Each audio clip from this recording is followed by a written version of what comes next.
A parole hearing is a legally mandated hearing conducted by the Board of Parole Hearings to determine if an inmate is suitable for parole, which ultimately results in the inmate's release from prison. In recent years, there's been a marked increase in the number of violent offenders found suitable for parole, some of whom are being released before they've served their full original sentence. As a result, countless victims and victims' next of kin have been affected.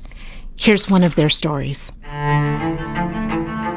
As a 3-year-old, I went through foster care systems, was put into the care of a quote-unquote loving uncle who violently sexually abused me almost every day for a year. I was tortured in his home. The last words the DA told me when he was convicted, "You'll never have to worry about him again." This victim's rapist was convicted of 40 felony sex crimes at trial in 1994 and sentenced to 170 years in state prison. At the time, he had 2 prior rape convictions. On November 8, 2023, the Board of Parole Hearings found him suitable for parole despite opposition from the victim and the Riverside County District Attorney's Office. At that time, the rapist had only served 29 years of his 170-year sentence. We thought for sure they wouldn't release him because he had raped 4 times before me. He threatened to kill me. He told the probation officer, if I'm released, I'm going to kill her. It's the last thing that I do. Like every time I think about it, I have to bring my mind back because it wants to dissociate because it's just so unreal.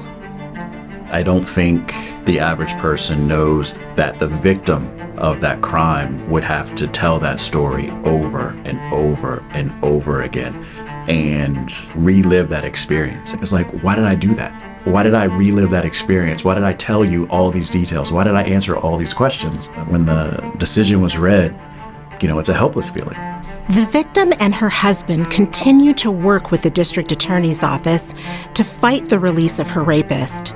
Together, they requested that the governor's office refer the suitability finding to an en banc panel, which is similar to an appeals panel. In March of 2024, the victim and the district attorney's office were successful in convincing the en banc panel to schedule the case for a rescission hearing to make one final pitch to overturn the original parole grant. The rescission hearing is scheduled for July 3rd. The fact that that person could be eligible for parole and could be granted parole. The public needs to know because I know the public is not aware. They do not know that this is what we voted for. He will absolutely rape again. He has been committing rapes since he was 18 years old. The only time he did not rape was when he was in prison. When he was in prison. That's the longest he's gone without hurting a woman or a child, is this current incarceration. Visit our website at rivcoda.org to find out how you can contact Governor Gavin Newsom and your local legislators to urge them to stop the release of inmates, such as the one you just heard about.